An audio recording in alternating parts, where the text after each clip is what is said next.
Welcome to This Dad Reads. I am your host, Jason. Welcome to the first episode of 2026. 2025 didn't quite end the way I was anticipating. I had an episode planned, but life kind of got in the way, had some family illness, and then the holidays. And at the end of the day, I was like, you know what? It's fine. It's fine if I skip a month. I was still posting on socials, still keeping everyone updated that way, but figured, you know what, we'll jump back into things later. And I'm excited because I'm glad that I waited. I have a really exciting guest on the show today. I'll talk a little bit about that in a second. The first episode of 2026 is particularly exciting for me because I have officially made the transition into video. That's right. If you are on YouTube or want to subscribe to me on YouTube, This Dad Reads podcast is now in video format as well. I am super excited to kind of make this jump and this transition. I've been thinking about it for a while and I've thought about it in the past, but I never really wanted to delve into the whole video production thing. But I think this is just a fun upgrade and just allows people on YouTube to engage with the show in a little bit of a different way. If you're already listening to me on your favorite platform, that's totally fine, but I would appreciate it if you would go subscribe to me on YouTube. And maybe you can't finish an episode on your commute and you want to finish it when you get to your desk. You can pick up things on YouTube on video, or if you just want to watch me visually, engage with me that way and see my guests on screen as well. I think it's just a fun upgrade. Everything else is going to remain the same. The podcast is the exact same content, but on YouTube, obviously you can watch instead of just listen. So I'm excited about that. So again, if you are interested in doing so, please subscribe on YouTube. It's the same username as everywhere else. This Dad Reads, you can find me over there. Another thing that I'm excited to talk about is for the third year running now, I am partnering with Clever Fox, who is a journaling and planning company, in doing a giveaway. I know beginning of the year is always the time of year when everyone tries to stay organized and get themselves, ahead of whatever they have in the coming year. And Clever Fox is a great way to do that. This year I'm going with their dated weekly planner with tabs. So essentially it has kind of the same structure as some of their other planners, but it is tabbed by month, and every single day gives you a section to kind of plan out what's going on each day, gives you notes. You can put to-do lists in here, and then in the back there's a section for notes as well. They have tons of different products, planners, journals, like I said. They have reading journals, everything you can possibly think of. They are partnering with me again this year and giving one This Dad Reads listener a chance to pick a planner of their choice. So all you have to do is, first of all, be based in the US, UK, or Canada due to shipment constraints. So that's per them, not me. You have to be following them. Their Instagram is Clever Fox Planner. And then just like and comment under the giveaway post announcing this podcast episode. So there will be a gallery post of my planner in there. So please just like that post and give me a comment on what planner you're planning on getting. That's it. All you have to do is enter and I will pick a winner. I will put all the details on the Instagram post, but make sure you're following me and Clever Fox Planner. And if you still need to get yourself organized for 2026, they have got you covered. Now, what I usually do every episode is catch you up on all of the books that I have read since my previous episode. But since it's been a minute since I've been on the mic, I feel like that might be kind of not very exciting because I would just be listing out a whole bunch of books. So I'm happy to report that I did meet my reading goal for 2025. And I have read, I think, 10 books in the month of January. It's actually, I'm recording this episode on January 31st, and I might finish one more book tonight, so I'm kind of hesitant to say a final number. But I do want to talk about some books that I have been really enjoying lately and that have kind of shot to the top of my TBR and my priorities list for 2026. The first one being Dungeon Crawler Carl by Matt Dinniman. I have been aware of the series for a very long time. Obviously, if you're in the reading space at all, you are aware of the series. I actually ran into Matt multiple times at Dragonsteel Nexus in December. I saw him at the Howler Games event on Wednesday night, and then I was joking with my friend Josh, who I was there with, that every time we turned around, Matt Dinniman was there. And so we probably ran into him like 10 times throughout the whole con. We didn't talk to him every single time. It just became a joke at that point. I did get a picture with Matt because I was anticipating me reading his books and enjoying it. I'm really glad that I did, because Dungeon Crawler Carl Book 1 is amazing. It lives up to the hype. I am about to finish book 2. That's the book that I'm about to finish this evening after I record this episode. I'm so hooked. I'm so in. It lives up to the hype. I am not a lit RPG person. I didn't know anything about this subgenre. I'm not an RPG person, but I'm a huge nerd. I know what RPGs are, of course, but I didn't know what to expect, and I was a little bit hesitant because I didn't know what I was getting into. I don't know if it was going to be too inside, if the terminology and the just the tropes of this were going to be something that I didn't get, I don't know what I was worried about. It's amazing, and it's so funny and so action-packed, and from what I've heard, as the series goes on, it gets pretty emotionally intense, so don't tempt me with a good time. I'm already sold. I'm so excited. There's 7 books out right now, I believe, and an 8th coming in May, so it is my goal to read all of them before the new book comes out later this year. Another highlight was The Nickel Boys by Colson Whitehead. This is a book that's been sitting on my physical TBR shelf for years, and it is still my goal to not buy new books this year, but chip away at my physical TBR. I totally failed at this goal in 2025, and so I am dead set on doing it. So I'm so proud of myself. This is a literary fiction book. This actually won the Pulitzer Prize for literature in 2020, I believe, and it is really good. It's basically about this fictional school in the 60s that was kind of for troubled youths. Modern day anthropologists stumble upon a ton of, basically a grave of bodies at this old school, and the story kind of dives back into the history of one boy who went there and kind of shouldn't have been and was a dreamer and just kind of stumbled into rough circumstances and had some real twists and emotional beats, like really heartbreaking. And the most heartbreaking thing is that this was actually based on a real place. So it's a fictional book, but it's based on a real place that these things actually happened at, and modern anthropologists and scientists did discover remains. And so just heartbreaking and so timely, I would say. Like, it just really will make you pause and think about how you are living and the decisions you're making every day in your everyday life and how you're choosing to engage with the world around you. So really, really good. Another book that I am especially stoked about, because today I am going to be talking with its author, is Star Wars Outlaws Low Red Moon. This one's by Mike Chen. It is out today, February 3rd, the day this episode is out.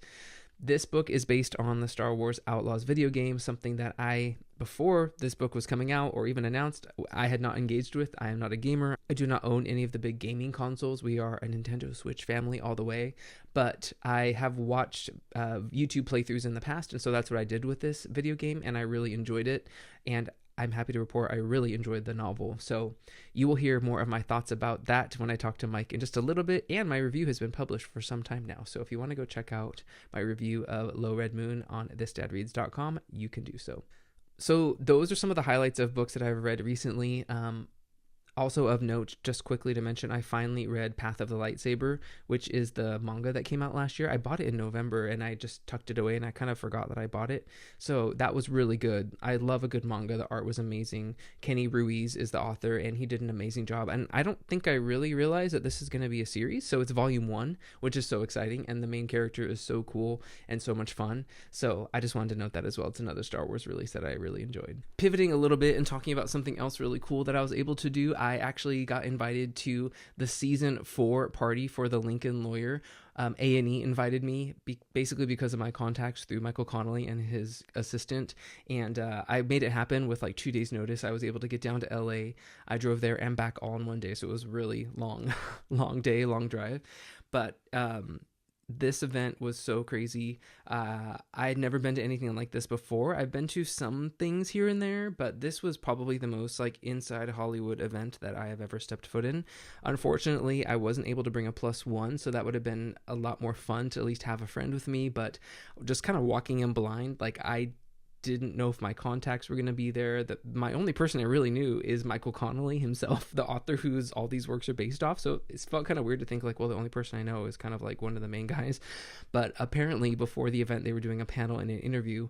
And Michael was there, but he decided to leave after that and didn't come to the party, which was totally fine. But the imposter syndrome was so real at this because there's literally celebrities everywhere. Like the entire cast was there. Some of the cast members include Kobe Smulders for this season. You might know her. She was in How I Met Your Mother. She's in some of the Marvel movies. Becky Newton is in the show. She used to be in Ugly Betty. She plays Lorna on the show. Nev Campbell is in the show. So all of my millennials out there know her from things like Scream and Party of Five. So it's like legit Hollywood people, and basically thanks to Becky Newton, she grabbed me again at one point after I introduced myself and forced me to meet the showrunner, who then invited me to the season 5 of the Lincoln Lawyer set, which they are filming very shortly this year. So many cool things happened. Just a really cool experience and getting a peek behind the scenes a little bit. If you're in the pop culture space online, you might have seen some media reporting on this event, and it looks really different when you read about it online and in the news.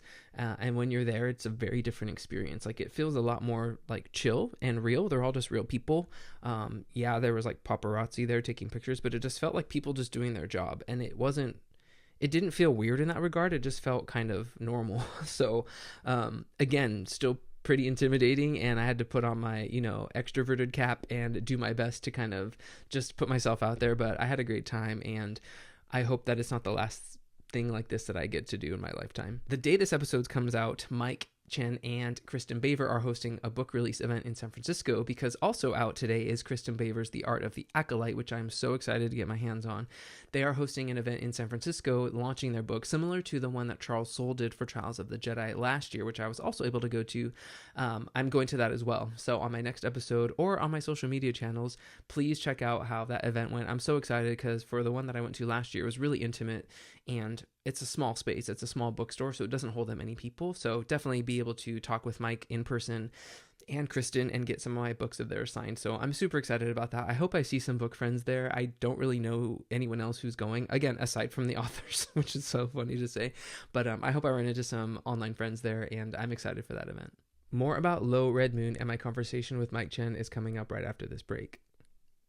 Support for this episode comes from Level 8, a travel brand that's redefining what great luggage should feel like. If you're tired of bags that scuff, wobble, or barely survive one trip, Level 8 builds theirs to actually last. Sleek design, smooth wheels, durable shells, everything about these cases feels premium without trying too hard. Whether you're heading out for a quick weekend getaway or a long-haul adventure, Level 8 designs their luggage to elevate the entire journey. Thoughtful compartments, lightweight but tough materials, and that clean, modern look that just feels good rolling through an airport. If you're ready to upgrade your travel game, check out Level 8 and experience luggage that's built with intention, built to last, and built to move with you. This Dad Read listeners can save 10% off their order from level8cases.com by using code level8read10 at checkout. If you're like me, you probably have had a travel bag that has gone through so much and might need an upgrade, so you might as well save a little money when you do so. Again, that's level8read10 to save 10% off your order at level8cases.com. Joining me today is an author who has written books for Star Trek, Marvel, and of course Star Wars, and his latest, Star Wars Outlaws, Low Red Moon, is out now. Mike Chen, welcome to the show. Hello, thank you for having me. You bet. It's your first time being here. I'm stoked to have another Star Wars author join. Yeah, I'm happy to talk about Star Wars as the world is problematic around us. It's a good escape. Yes, let's escape together. I'm so happy to do the same. So how are you feeling? Like, it's been a minute since you've had a Star Wars book out in the world. Are you excited? Are you nervous? Is this like how fun is It's this for you? it doesn't get old. So in between, my Star Wars Brotherhood came out in 2022. Since then, I did the Return of the Jedi from a certain point of view in 2023, but those releases they don't get the sort of engagement that a full novel does. But I did a Marvel book and then the Star Trek book, and I've had other stuff come up. So it's things have been going, but there's nothing quite like, like I said before we started recording, getting paid to talk about Star Wars is really fun. I bet. I can only imagine. That's so fun. I love talking to authors close to release date because it feels like, just another step in the process, right? And like hopefully the fun part, the hard part is over. Now you just get to have fun and let other people, engage with and Yeah, enjoy the book. it's a relief to be talking about it because for so long it's just kind of like this thing that you can kind of mention, but you can't be specific about it. And so to be able to finally to do that is a relief. And then to start to get the feedback that people are really enjoying it and connecting with it, then you can relax and be like, okay, I did a good job. And now this is where the fun begins. Exactly. So that's a great segue because this is where the fun begins, talking about your brand new book, Low Red Moon. Obviously, it's based off of the Star Wars Outlaws video game. But Mhm. before we get into the book too much, I want to know a little bit more about your history with Star Wars. How were you first exposed to it, and how has it stayed with you over the years?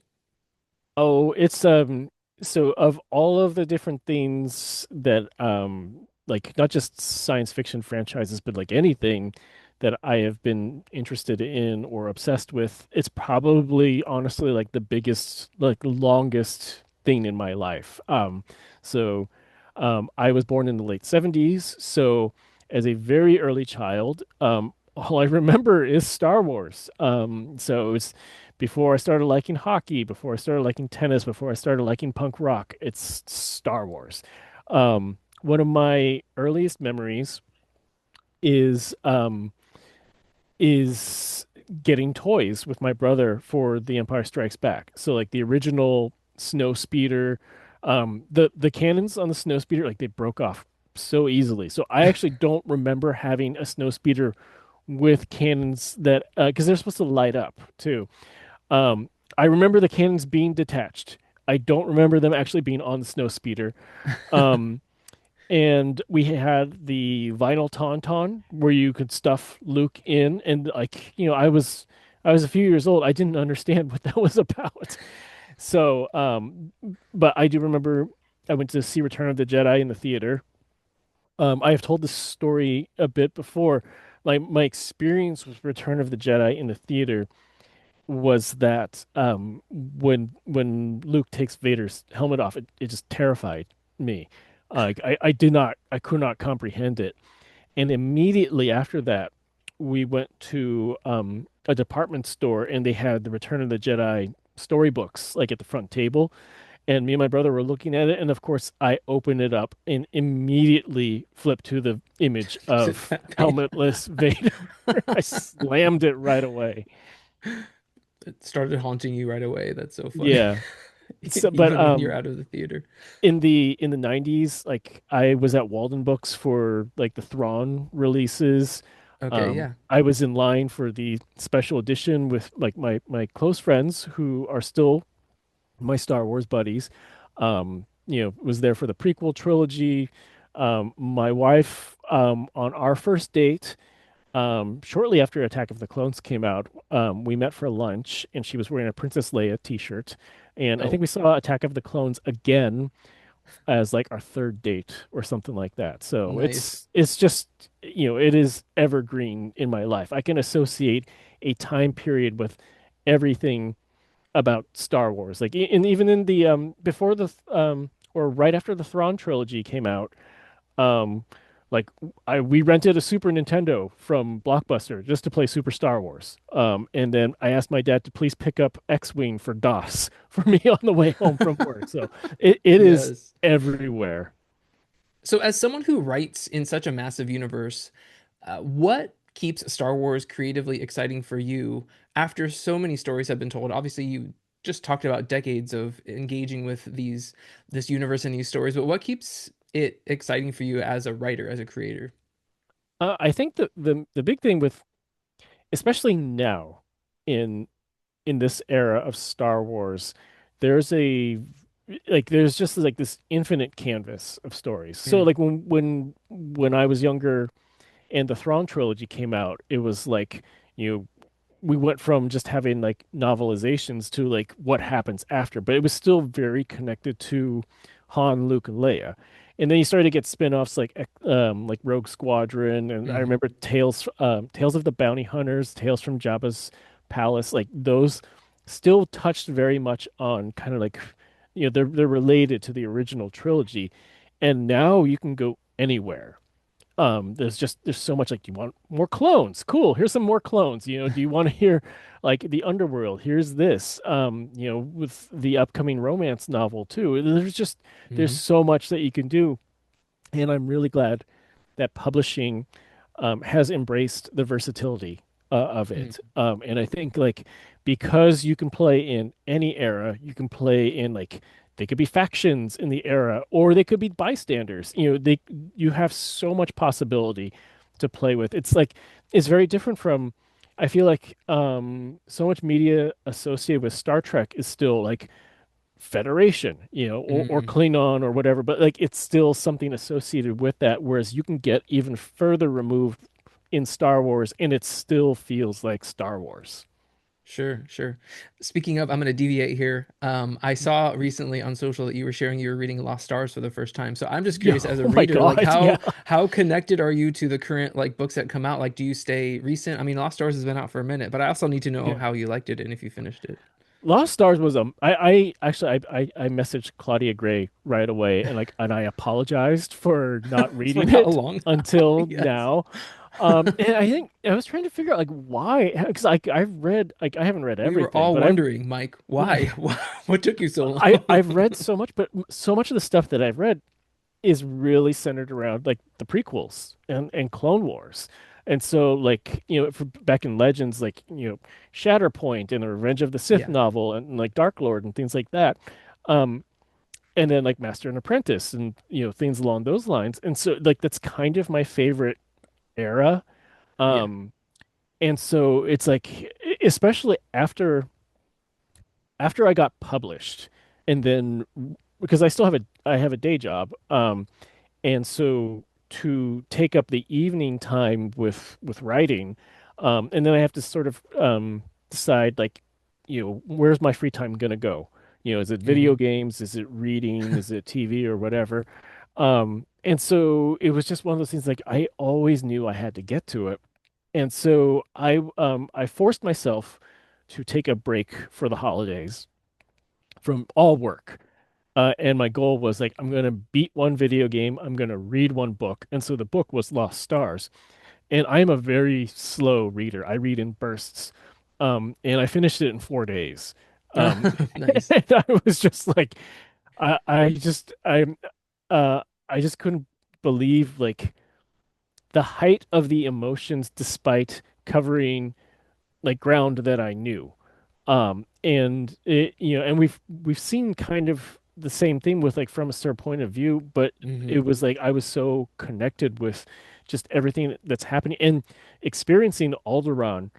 Um, from the perspective of Oh. that book, like just I remember I was listening to the audiobook in the freaking Costco parking lot when they were getting to the part with Alderaan.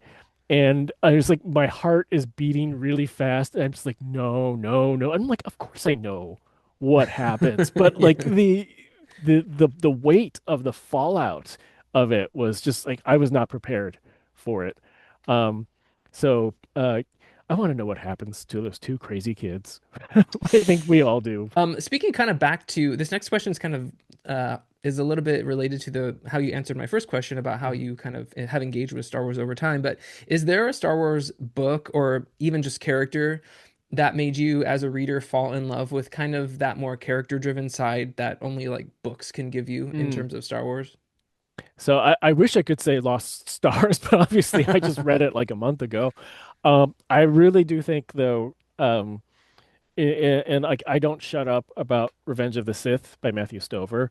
Mm, Um, I have preached that book to so many like casual Star Wars fans or people who are just like readers that touch on science fiction, and they'll be like, a novelization of a movie. What? And I try to tell them that what Stover does with points of view and like tense and description and cutaways and things like that. It's such a, it reminds me actually very much of Station 11 by Emily St. John Mandel, which does a lot of those sorts of things, but in a literary apocalypse. But this is Star Wars, like we know how George Lucas like pushes the pace forward, and but Stover, I mean, just like every time it says like this is Count Dooku or this is Anakin Skywalker or whatever, it's just like he's pausing, the book and saying like, okay, we're getting into the head right now. And um that book really changed what I thought was possible, not just with Star Wars, but with science fiction. It's because mm, when that came out, I mean, it came out in 2005, and I think since then, and I've been a part of this, where there's a lot of, I mean, it's technically called speculative fiction when it's more character driven, but it has been embraced as like, a commercially viable genre. But in 2005, it was like, I was reading things like, with all due respect, like, I loved Republic Commando, but it's different from the Mm. Revenge of the Sith book. So knowing that you could do this, but then you could also do this with science fiction in a way that was really reserved for like the literary space, that changed everything for me. So, when you're now moving into adapting a story that exists in interactive media like a video Mm. game, what do you see as the biggest opportunity a novel gives you that a game doesn't? I think there's two things to that, and you're kind of like looking at it from different perspectives. The Just like Revenge of the Sith, with the novel, you can slow down, you can get into the characters and start to understand what their decision-making process is or what they're feeling in a specific moment. On the other hand, when you're writing something that's like tie-in material to like specifically a game, it was really important for me to make the set pieces feel like a game, like something Mm. from the game. Like either there's going to be like stealth elements or sniper elements, or you know, um, even the parts about like I'm planning my infiltration. How am I going to do that? And so you want to take a proper inspiration and understand that like there's going to be a certain percentage of readers who are just, they're general Star Wars readers. There's some who are going to be like, I like Underworld, I haven't played the game yet. And then there's going to be people who have played the game and they want that sort of vibe to come with it. So there's definitely things where you can see moments of like Jalen and Indy planning something, and I wanted it to kind of feel like when you're looking at the map in Outlaws and going like, okay, here's the objective and here are the obstacles in the way, like the thought process through that, and then being able to take that into a moment of getting in, the point of view head as they try to figure out like what's the best way to do it. There's a there's a very specific part in the latter part of the book where ND has to do an infiltration, and I'm dancing around spoilers here, but it was very much like this needs to like feel like the game right here, and like Mm. in terms of like how he's getting through, how he's adapting the combat to like whatever he's encountering. Like, does he use stealth? Does he use like violence? That was very specific of like I want this to feel like a level in the game. Similarly, my next question is about how the book is structured. So it's structured in these three really distinctive parts. Hmm. And I were you intending this to feel kind of like a rhythm of like a video game, like you're going through different chapters, or did that kind of just naturally emerge as you were kind of mapping out the story in general? Yeah, it's very much I wanted it to feel like almost like DLC. Like Mm. you know how like you have in your proper game, like you have like your missions, you have your side quests, you have your main missions, and then the DLC is usually like 2 to 5 hours of like a really really really long quest. I kind of wanted it to feel like that. Um and then I wanted I wanted to still have that sort of sense of pace from a video Mm. game. So my favorite game designer of all time is Hideo Kojima, who did Metal Gear Solid and Death Stranding, and he structures his games around these set pieces, usually like either an escape or a boss fight or something like that. And so when I was looking at this, um, I knew that we were going to do like the first part, which is like when Jalen's a little bit younger and before he goes into the underworld. And that had to logically involve ND5 in like the climax of it. And then after that, in the like, I say like that's the first third. And then the second third, I wanted it to be like, um, this is almost like an action movie or like Mission Impossible or something like that, where like this is a team, they're coming together, Jalen has put them together to achieve this purpose because it will get them into the underworld. And then the last third is like this really personal quest. So I actually pitched it as like we almost gave it like titles for each part. So it was going to be Oh, like the takedown, the heist, and the stakeout. But we decided just to do part one, part two, part oh, three. okay. Um, so it was very much wanting to feel like you're getting like a DLC in a game, and it all climaxes into like a boss fight, whether it's an emotional boss fight or a physical boss fight. Sure. It really works. And part two, I think, is my favorite. Like, it's so much fun. And I feel like so many people are going to interact with it in that way. Like, it really reads like I love that you said that, like DLC. I didn't even think about that. That's genius. And I feel like that this really hits it and that you can really feel it as a reader. It's so fun. You know what I thought was really interesting too is that from the early readers, I think I've had like an equal split where people have said like, "Oh, I love the Barsha family stuff the best," or "Oh, I love the heist the best," or "Oh, I love like the character stuff, at the end the best." And so I'm like, okay, if it's equally split into there, it's not heavily skewed in one direction or another, then I think like I think I did the job right. Yeah, and there's something for everyone to enjoy. And then at the end, Hmm. you're still gonna have a good time because you've gone on this whole emotional, action-packed journey. Like, yeah, it's so fun. So Star Wars so often deals with trauma on, Hmm. mythic scales. We just talked about Alderaan. Yeah. But what did you want to explore in this book in particular, in keeping Jalen's struggles more personal and grounded? Well, I think like, fiction always helps us process things, whether we intend it or not. I was actually thinking about last night. We our evenings at my house is basically what Star Trek episode do you want to watch again? And so we were watching a specific episode of Enterprise, and afterwards, my wife turns to me and she's like, that whole episode feels like my anxiety about the world right now. And I'm like, yeah, it really does. And so I think like when you're dealing with characters in their traumas, to put it in like fictional clothes makes it so much easier to like process and digest and sort Mhm. of work your own emotions through it. And so what I want to do with all of my writing, not just Star Wars, is I think about like, some for me what I enjoy most about science fiction is like the emotional connection in the fantastical universe. Some people like science fiction because it's just got really cool action and gadgets and stuff.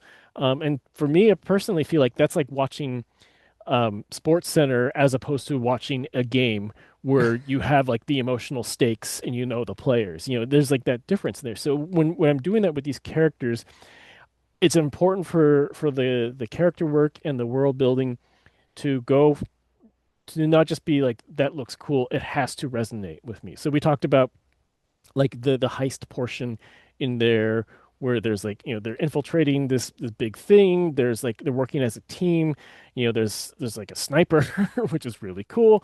um but it all had to be like, okay, Jalen is putting like this huge plan together for a reason. It's helping him turn a corner in his life.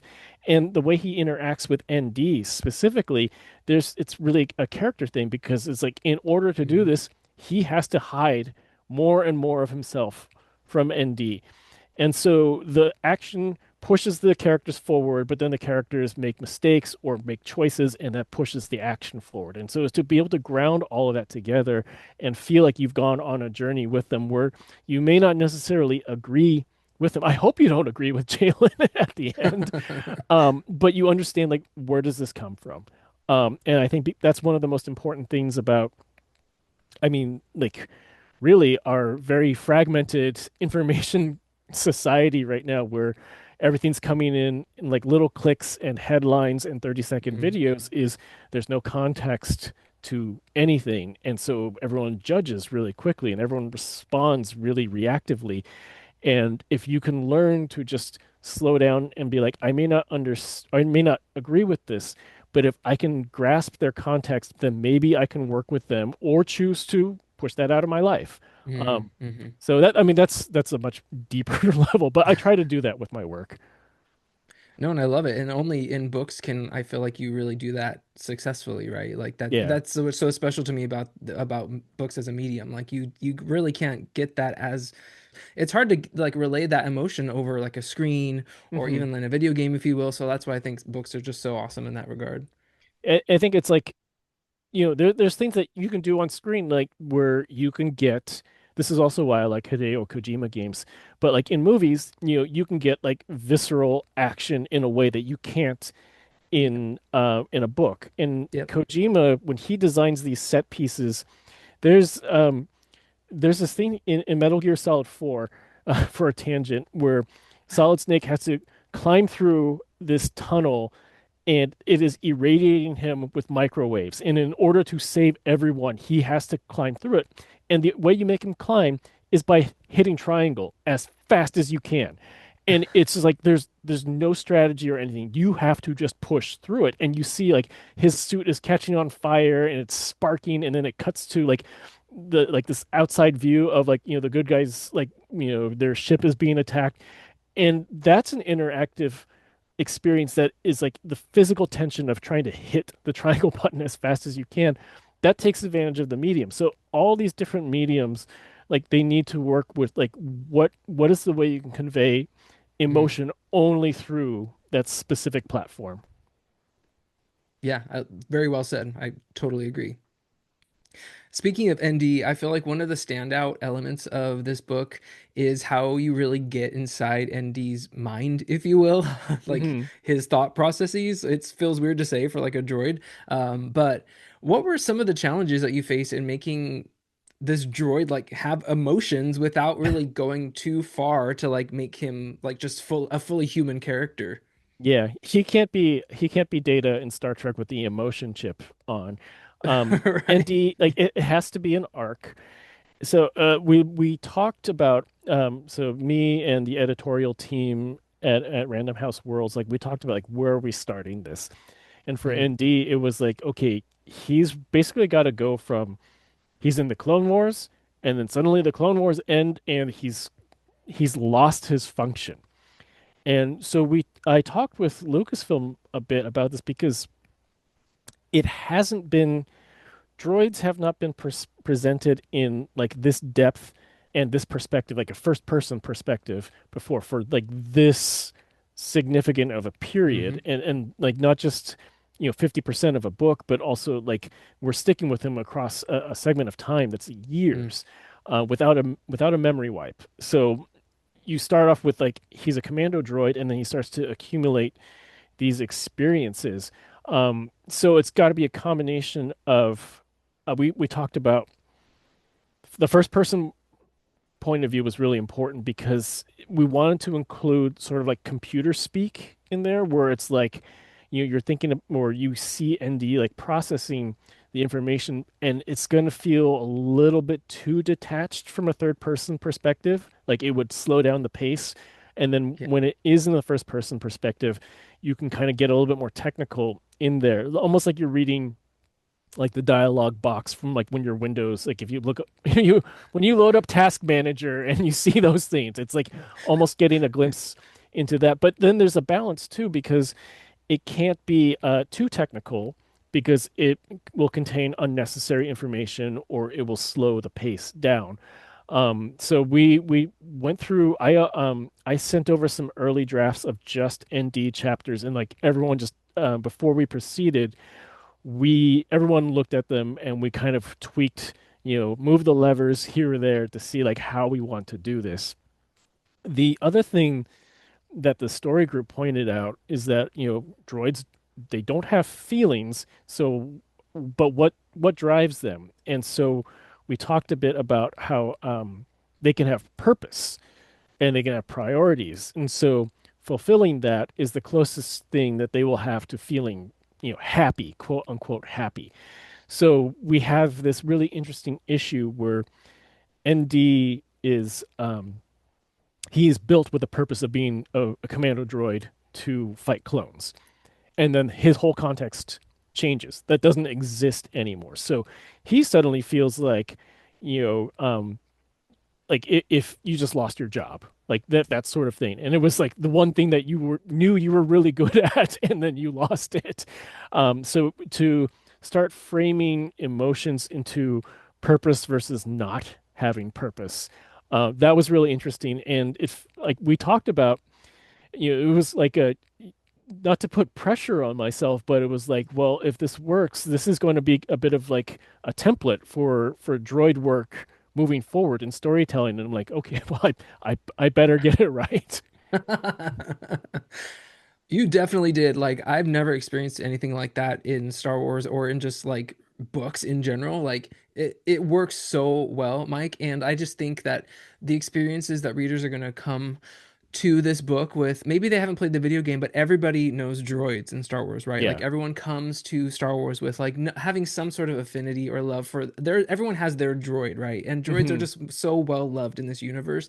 Or if you've played the video game and love ND5, he's an awesome character, like just He's so off great. the Yeah. bat, right? And so like I feel like this really cemented for me personally, like he's one of my all-time favorite Star Wars droids now because of what you did in this book. So thank you.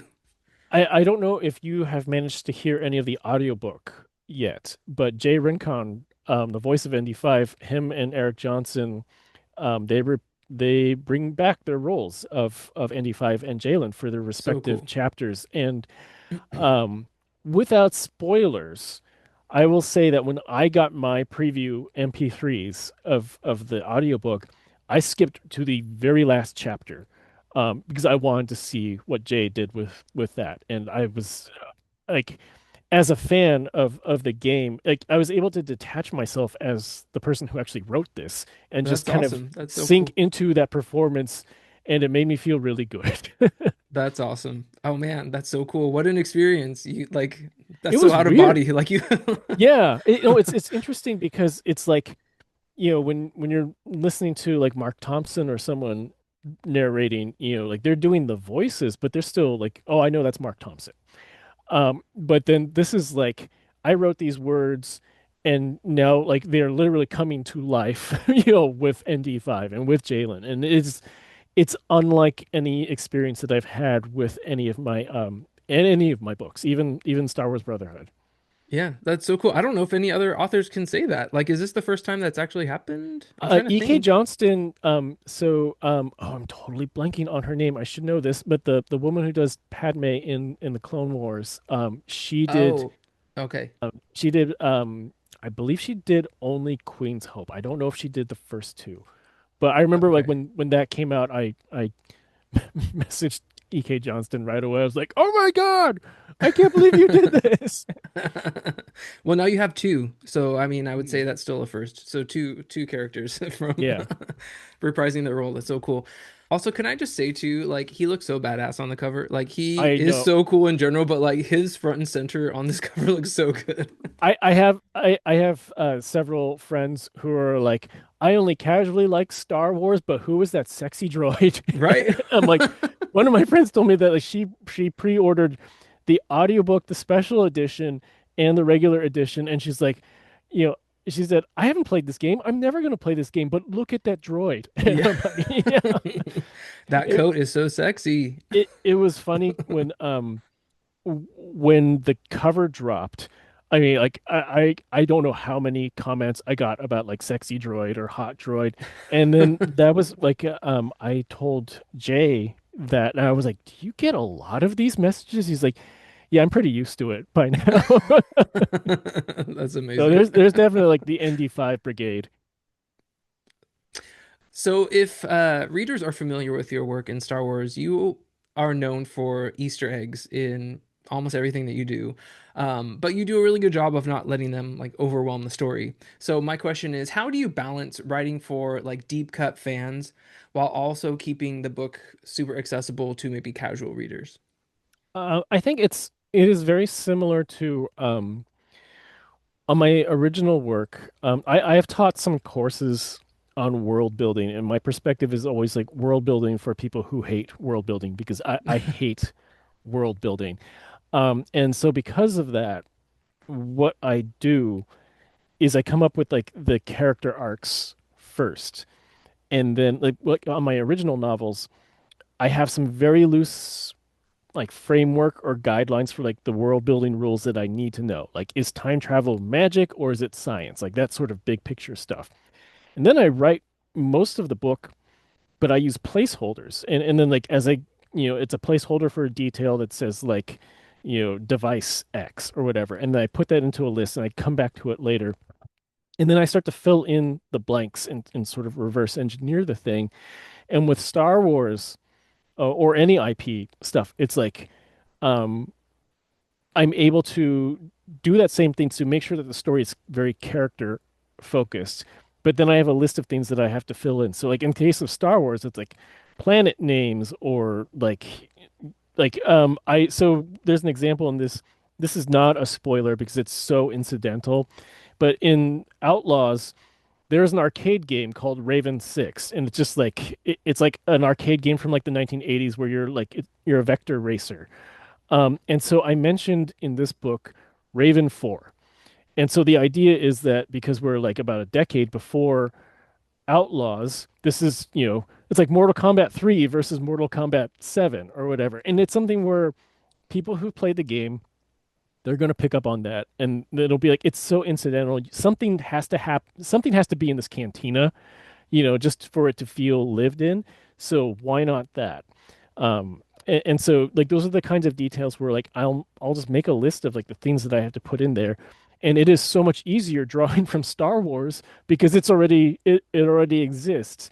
I think like the hardest part was actually because everything in this book, like geography is really important. Like because they talk about like the stuff with the ISB without spoilers, like you kind of see like, different operatives have to kind of focus on a region. And I think that's a very practical approach for a spy agency. You can't cover the whole galaxy with one person. But because of that, I needed planets that would fit a certain like environment or like rough travel distance, things like that. And so I had to look through the atlas and be like, okay, this is the Corellian trade spine. And then I'd have to grab a planet, and then I'd have to look up the planet on Wikipedia. Like, do we know anything about the planet yet?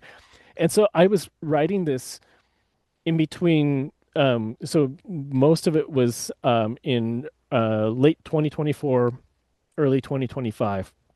And so Andor season 2 had not come out yet. Oh, okay. And so I was looking at like what's in like this quadrant or like this grid square of the atlas. I'm like, oh, Gorman. Okay, I'll just grab Gorman. And then I got this note that said like you can't use Gorman. There's going to be something in Andor season 2 about that, and so we kind of want to leave it alone. And then I remember like when we were watching Andor season 2, I turned to my wife and I'm like, okay, I see why you told me to That was why. yeah, That not was why. use Gorman.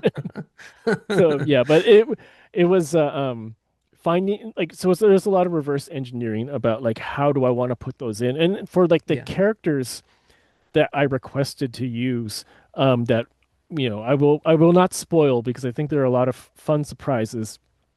But the first thing was like I knew the role that I needed to fill, like logistically for the story. And then I started Hmm. thinking about like, is there someone that I really want to use that can do that? And then you send in the request and then they tell you yes or no.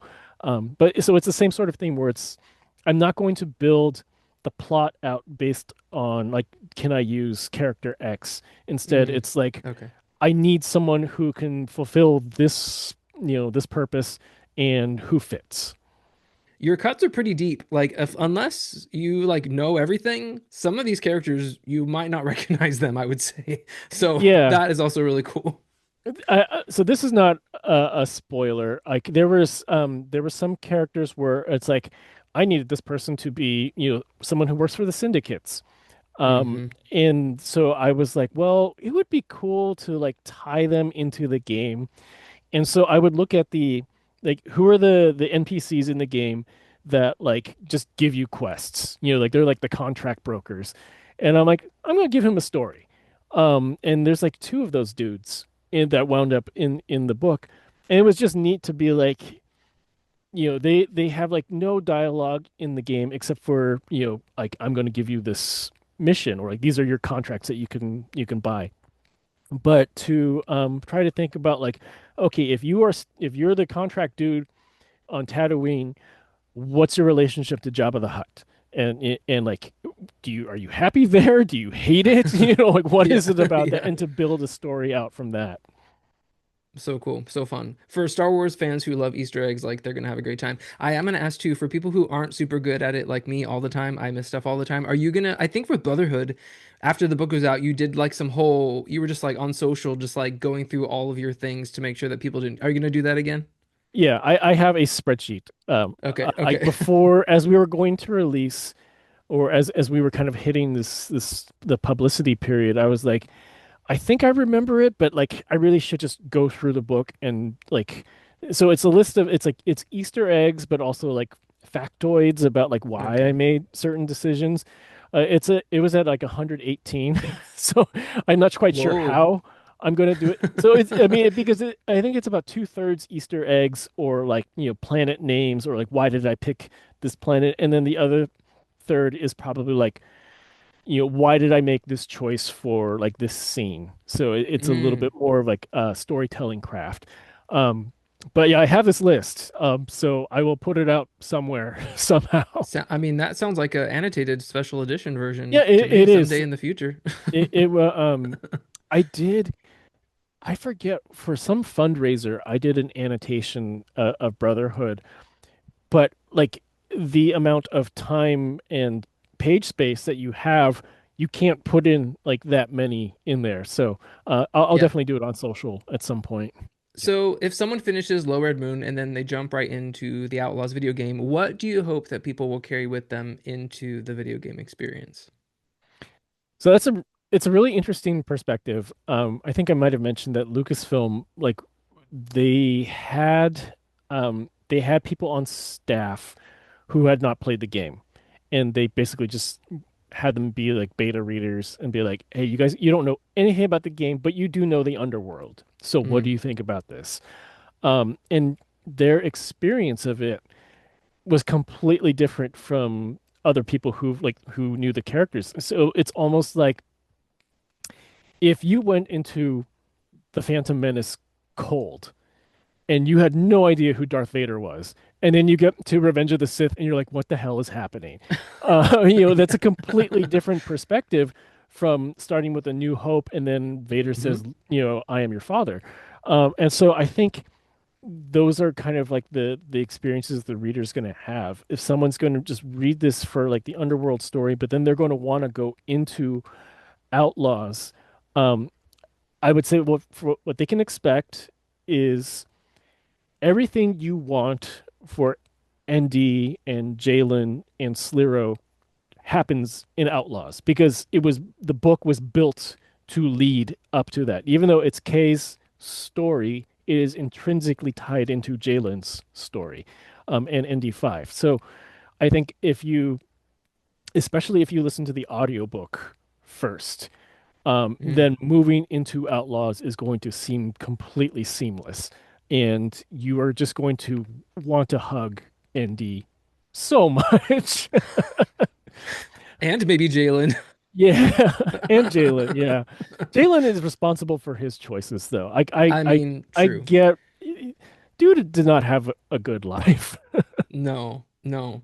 Honestly, though, I can't even imagine like I can't imagine Outlaws just on its own now. Like with knowing what you did with Lower Red Moon and like knowing what we know about Jalen and ND and just it just fleshes it out so well. Like I can't like he feels so incomplete if you just play Mhm. the video game. Yeah, it's funny because like when I pitch Clone Wars to people, I'm like, you're just never gonna look at like the prequel movies the same. Like you add in, 7 seasons of content to fill in these gaps, and suddenly like, you know, the Jedi Masters that you didn't know that are coming in with Mace to take on Palpatine. Suddenly you're like, oh no, don't No. don't Yeah. do that. Yeah. So the best I think prequel type books provide weight but stand Yeah. on their own. And so far, it sounds like people who haven't played the game have it has given them. motivation to actually pick up the game. Which Yeah. people, if you haven't played the game, it's like on Xbox Game Pass now. It's like severely discounted everywhere. It's like, from what my daughter says, basically the only good game on Switch 2 right now. There's not a lot on Switch 2, so now's a good time to get it for a pretty economical price, like possibly There you even the go. price of the hardcover book. Oh, there you go. Might as well just bundle. We should have done a bundle. Come on, Yeah, Lucasfilm. that's true. That's like it's right there. And in full disclosure, I've never played the game. I watched a playthrough on YouTube. So I don't I'm not a gamer, but I love watching playthroughs to keep up with the story. I only watched it because I knew this book was coming out and I had to know like what was going to go on. So that's also an option, folks, Yeah, it and it is. works. Yeah, you It's so can fun. there is, I think it like someone on YouTube has put together like it's like a 4 hour video of like cutscenes, like Yeah. basically making like a movie of the Yeah. cutscenes and some gameplay, and you can watch that too. Well, Mike, if people, maybe interact with your work only in Star Wars and they want more from you, what are some of your own creator owned properties or books that you would recommend for people to check out? So I actually have a book coming out in April called The Photonic Effect. It is an original space opera that leans.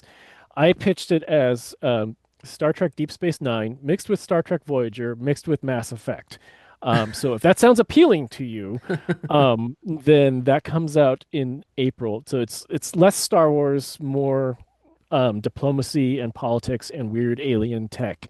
Um, I generally give tell people that like I have heard quite often that like my books have like a consistent feel to them, even though they're dressed up and in like different sci-fi tropes, which Mhm. is very intentional. I decided very early on that I did not want to just be like the time travel guy.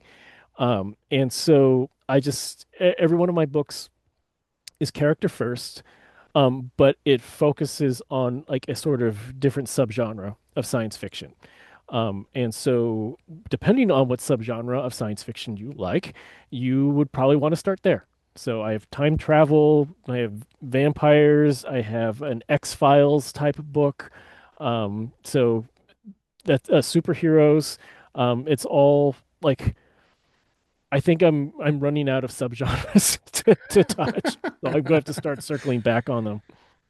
Are these your two releases for the year, or do you have any other things planned, or can you I talk about have anything else? in September, no, is it September? It's no, it's August. In August, I have a part in the upcoming Critical Role, the Mighty Nine anthology. It's Oh, Stories nice. Untold.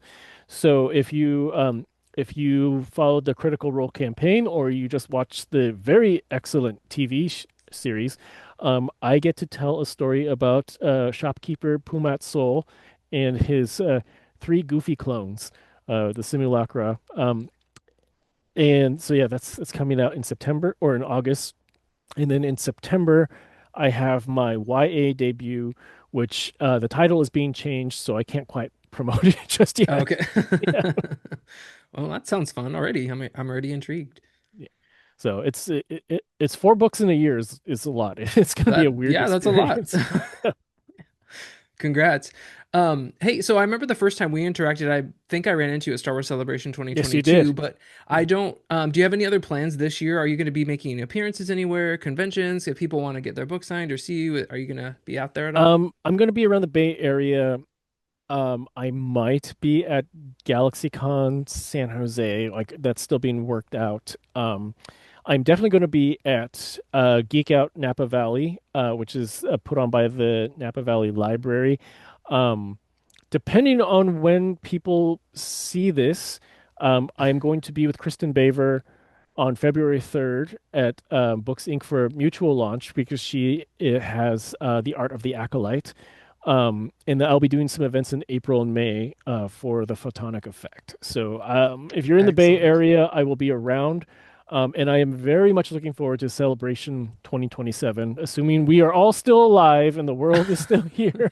I will be in Los Angeles with all of my awesome friends that we only text and DM each other, but we will be there together and it's going to be great.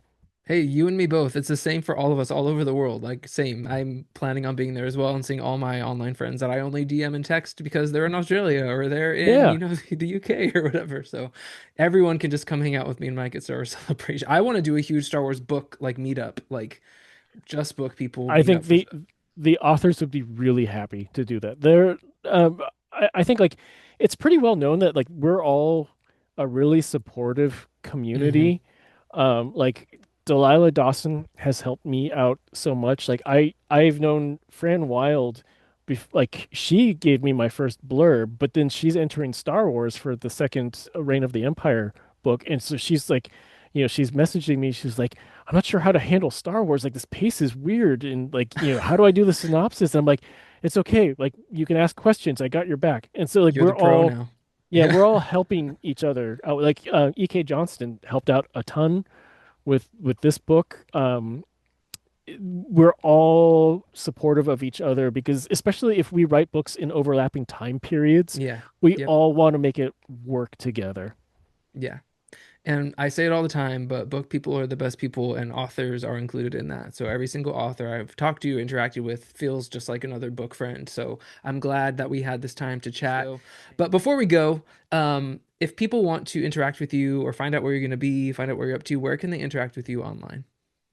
So I am most active on Blue Sky right now. I hope we stop changing social media platforms because like that sucked. But so I'm on Blue Sky, at Mike Chen Writer. I'm also Mike Chen Writer on Instagram. I always include the caveat that Instagram is mostly my dog. So if you like to see photos of dogs, which I love on Instagram, you can see him. He's great. He's really adorable. My website is mikechenbooks.com, and I just updated it for the release of this, and I hadn't updated it since before the Congrats. release of my Marvel book. So Nice. it's been a long time, and that should have, as events get solidified, I will put them on there. Perfect. Well, Mike, thank you so much for being here. Low Red Moon is awesome. It is out everywhere now. I can't thank you enough for taking the time to hang out and chat with me today. Thank you so much for having me. I'm always happy to talk about Star Wars. I want to say a huge thanks once again to Mike Chen and my friends at Random House Worlds for getting him on the show today. I had a great time talking with him. I am so stoked for Low Red Moon to be out in the world today. Please go pick up a copy or check out the audiobook. Thank you so much for hanging out with me today. I am so excited to see what 2026 holds for all of us. I'll catch you guys next time.